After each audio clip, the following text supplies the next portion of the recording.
Fíjate que acabo de llegar de mi trabajo Godine, que por cierto me fue muy bien en el traslado porque esto de las lluvias me está desquiciando. Es que con esto de avenidas raras y luego la basura que está acumulada en la coladera, que ni el Pennywise puede estar a gusto, la verdad te mando un abrazo si estás pasando por esta situación de las lluvias. Pero bueno, la verdad me dieron unas ganas tremendas de justo llegar de mi trabajo y grabarte, porque no quiero que pienses que te estoy abandonando, aunque sí, la verdad te estoy abandonando un poquito, pero no es por mí, es porque el trabajo godín me consume y tengo que mediarlo. Pero fíjate que ahora me dieron ganas tremendas, sí, de grabar, y eso no me pasa muchas veces. O sea, no es que yo no quiera venir a sentarme contigo a chismear de películas, de series, de lo que sea. En serio lo disfruto mucho, pero usualmente no me dan esas ganas, porque la verdad es que mi TDA no ayuda mucho. Pero lo que te voy a contar el día de hoy es que acabo de ver hace unos días una película de terror y sin lugar a dudas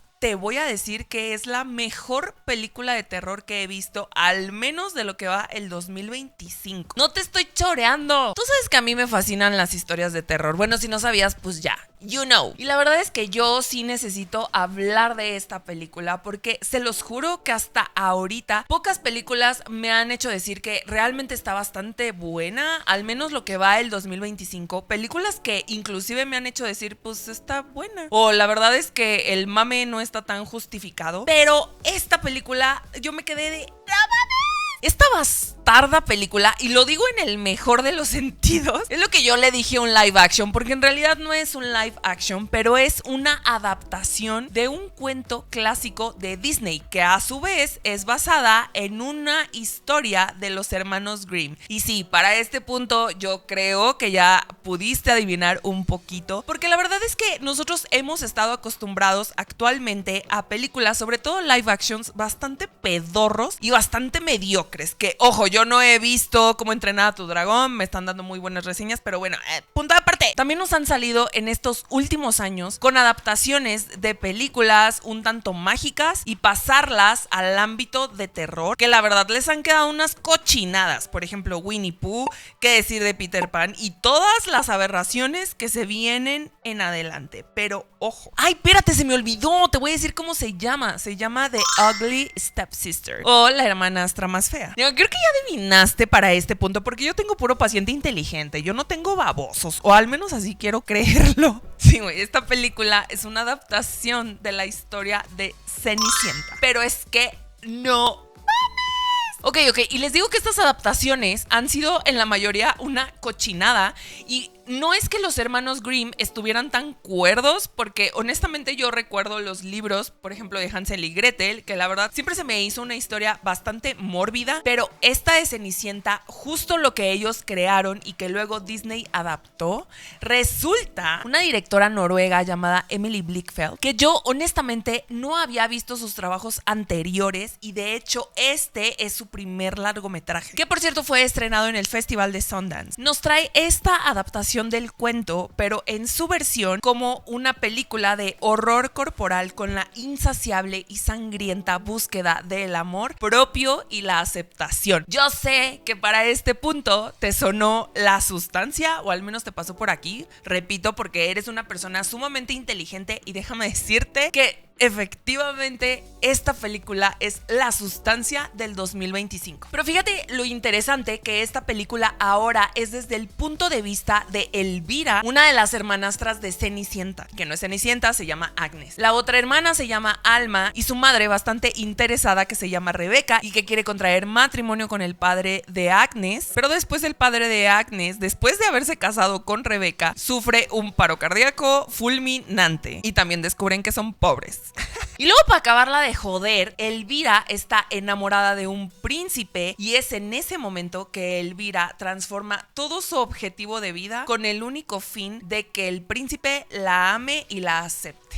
Entonces, para lograr ese amor y esa aceptación, Elvira está dispuesta a hacer lo que sea, y repito en mayúsculas, lo que sea. Voy a comenzar por hablar sobre lo evidente de esta película, que no es para niños, así que ni se les ocurra ponérselas porque luego se andan traumando y luego quieren más y más y más y luego ponen un canal de YouTube hablando de películas. Hace poco veía una entrevista con esta directora después de haber visto esta película porque necesitaba comprender un poco del punto de vista y de por qué hacer una adaptación así. Y es que ella de hecho le huía mucho al terror, al género de terror. A ella no le gustan las películas en donde hacen jump scares, por el contrario, ella cuando vio una película de Cronenberg es como se abrió su mente y justo con lo que ella quería plasmar, pues fue como le empezó a entrar a este proyecto con este concepto. Lo que a ella le llamaba la atención del horror corporal era justo el que trabajar con cuerpos reales y desfigurarlos para crear un mensaje o un objetivo, pero al final eran cuerpos reales. También cuenta como en una ocasión ella leyó una adaptación del cuento de los hermanos Grimm y hay una escena que se le quedó muy plasmada y es la princesa cabalgando con el príncipe, pero a lo lejos se ve como su zapato está totalmente ensangrentado y esa imagen, como repito, se le quedó para siempre y es como empezó a hacer este proyecto. Y ahora siento que al ser una película mucho más madura,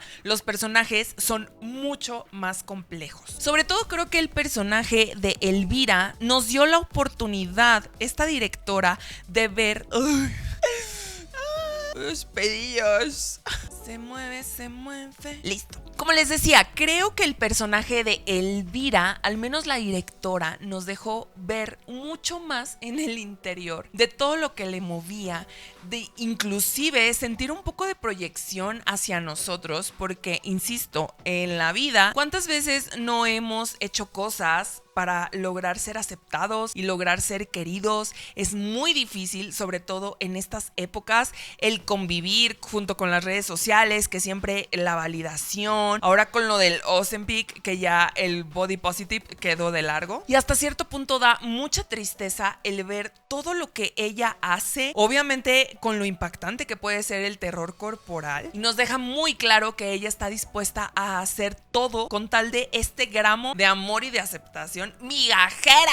También algo que me encantó fue el concepto que manejan sobre Elvira, de que no es el típico cuento mágico en donde lo bonito es aceptable y lo feo y narizón es detestable y por ende malo. Sí, eventualmente se torna un poco así, pero ya para ese punto nos dieron un bagaje, la verdad, bastante bueno. Y tampoco intentan cambiar a Agnes Cenicienta haciéndola la mala del cuento. Por el contrario, nos dejan ver una Cenicienta mucho más perfecta, pero irreal a la vez, porque al final te das cuenta que Cenicienta todo le sale bien y es perfección absoluta. Todo se le da natural y es ahí donde nos dejan un mensaje aún más fuerte, donde yo al menos me empecé a cuestionar la realidad en donde vivimos, y es que Cenicienta es única y todos los demás somos esa hermanastra fea tratando de encajar en el zapato.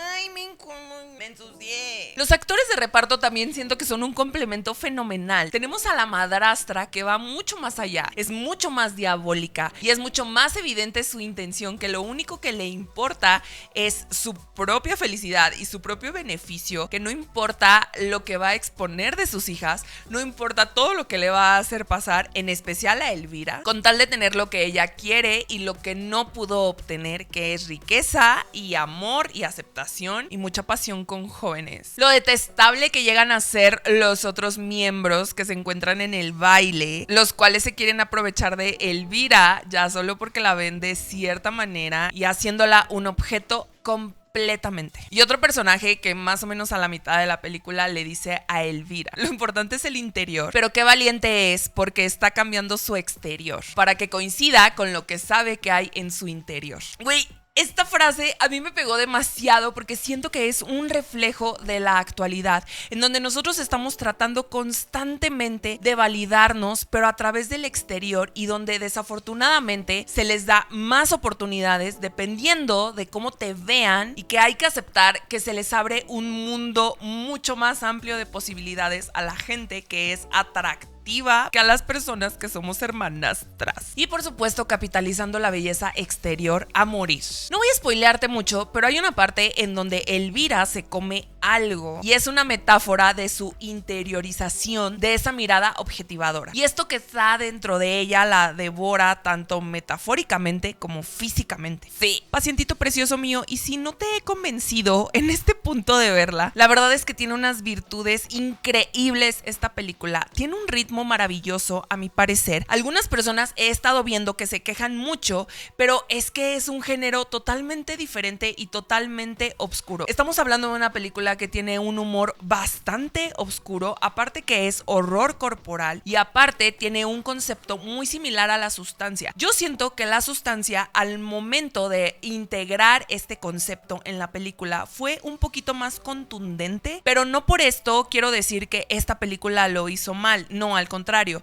pero siento que le faltó un poquito de más fuerza en la intención. El vestuario es algo precioso y qué decir de la cinematografía, es un gran acompañante para esta película. En momentos se siente demasiado oscura y sobre todo, qué decir de los efectos prácticos. Esta película de horror corporal obviamente tiene unos efectos súper impactantes, pero hacen muchas referencias, pues no sé, a Naranja Mecánica. Obviamente tiene, y la directora lo dijo, toda la influencia de Cronenberg y se nota. Y se sabe que para las producciones europeas no les dan tanto varo de presupuesto, pero esta película hizo maravillas con un presupuesto tan bajo. E insisto, cállate el hocico con esos efectos prácticos. Definitivamente para mí hubo dos escenas que sí me hicieron gritar, se los juro, nivel La Sustancia. Y como les decía, hacen mucho más visceral el punto de vista y la intención que la directora quería hacer con estos conceptos tan fuertes de amor propio y aceptación. En fin, bebés, esta es mi recomendación absoluta, se los juro y no les miento, que al menos de todas las películas que he visto de terror del 2025, esta destaca por mucho. Ojalá al menos esté mencionada. Hace pocos días estuvo, de hecho, en el Festival de Sundance de México y yo creo que después pues la puedes encontrar en medios digitales, pero si tienes la oportunidad de